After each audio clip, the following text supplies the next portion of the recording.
résoudre un problème avec des systèmes d'équations. Jennifer a acheté 5 t-shirts et 2 jeans. Elle a payé 680 francs.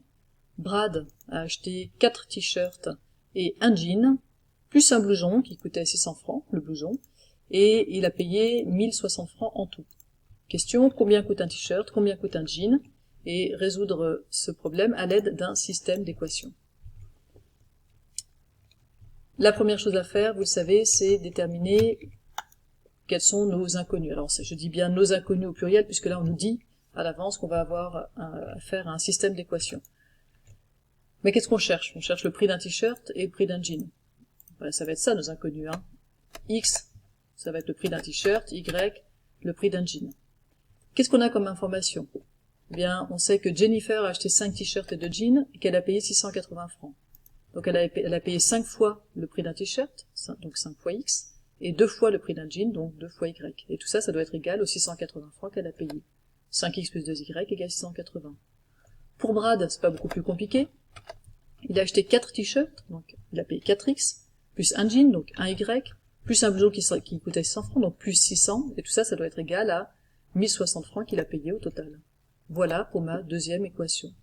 J'ai mes deux équations, donc j'ai modélisé ici mon problème en un système d'équations. Maintenant, je dois résoudre ce système. Comme c'est pas l'objectif principal de cette vidéo, je vais aller assez vite.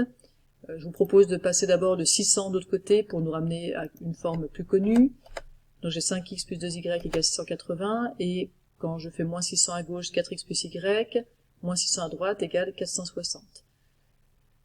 Je pourrais soit multiplier ici par 4, ici par moins 5, par exemple, pour avoir 20x et moins 20x, mais plus simplement, je peux multiplier la deuxième ligne par moins 2 pour avoir 2y et moins 2y.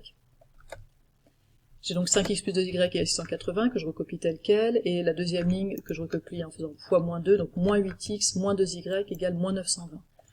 Ça me permet, quand je fais la somme des deux lignes, d'éliminer mes y, il me reste 5x moins 8x, donc moins 3x à gauche, 680 moins 920 égale moins 240 à droite. Finalement, x égale moins 240 divisé par moins 3, hein, je divise par moins 3 à gauche et à droite, et ça fait 80. Donc j'ai le prix du t-shirt, hein, x c'était le prix du t-shirt, c'est 80 francs. Je voudrais aussi avoir le prix du jean, donc pour ça je reprends n'importe laquelle des équations qui sont là. Celle-là me paraît la plus simple, 4x plus y égale 460, mais maintenant je sais que x vaut 80, donc 4 fois 80 plus y doit être égal à 460, et donc y égale 460 moins 320, hein, puisque 4 fois 80 c'est 320, est égal à 140. Un t-shirt coûte 80 francs et un jean coûte 140 francs. Des problèmes dans ce genre-là, en fait, on les trouve déclinés sous plusieurs formes. Par exemple, Harry et Ron achètent des baguettes et des chapeaux, ils possèdent chacun 75 doublons. Harry achète une baguette et 4 chapeaux, il lui reste 14,5 doublons. Ron achète 2 baguettes et 3 chapeaux pour 73,5 doublons. Quel est le prix d'une baguette? Quel est le prix d'un chapeau? Donc là on voit bien, hein, X ça va être à nouveau le prix d'une baguette, Y le prix d'un chapeau. Et on dit que Harry achète une baguette et 4 chapeaux, donc 1x plus 4y, et il lui reste 14,5 doublons, donc petite ici subtilité, il lui reste, ça veut dire qu'il a payé 75 moins les 14,5 doublons qui lui restent. Donc le prix de une baguette plus 4 chapeaux, c'est 75 moins 14,5. Pour Ron, 2x plus 3y doit être égal à 73,5, et on a notre modélisation.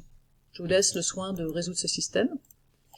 Autre problème un peu similaire, si on met 2 locomotives et 10 wagons, le train mesure 152 mètres.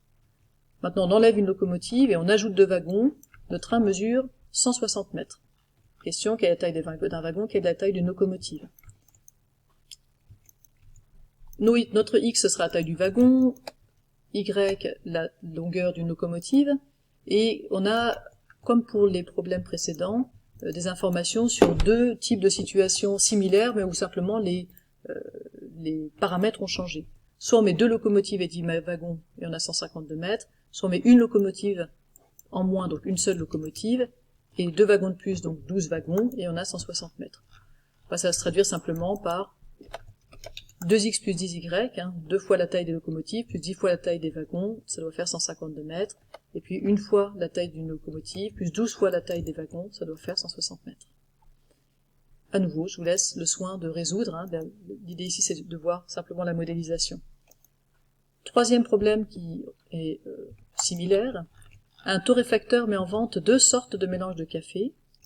Le mélange A est composé de 60% d'arabica et de 40% de robusta, et il coûte 86,40 francs le kilo. Le mélange B est composé de 40% d'arabica et de 60% de robusta, hein, donc les proportions inverses, et coûte 79,60 francs le kilo. Alors, combien coûte 1 kg d'arabica, combien coûte 1 kg de robusta? Nos x et nos y sont à nouveau donnés directement par la question. X, ça va être le prix d'un kilo d'arabica, y, le prix d'un kilo de robusta. Et dans 1 kg du mélange A, on va avoir 0,6 kg d'arabica et 0,4 kg de robusta. Donc on va avoir 0,6 fois le prix d'un kilo d'arabica, plus 0,4 fois le prix d'un kilo de robusta, et tout ça, ça va nous coûter 1 kg du mélange A, donc 86,40. C'est un petit peu plus difficile peut-être ici à établir, donc n'hésitez pas à faire pause et à refaire ce raisonnement vous-même. On obtient ça comme première équation. Une fois que vous avez compris ça, la deuxième est similaire, donc je passe rapidement.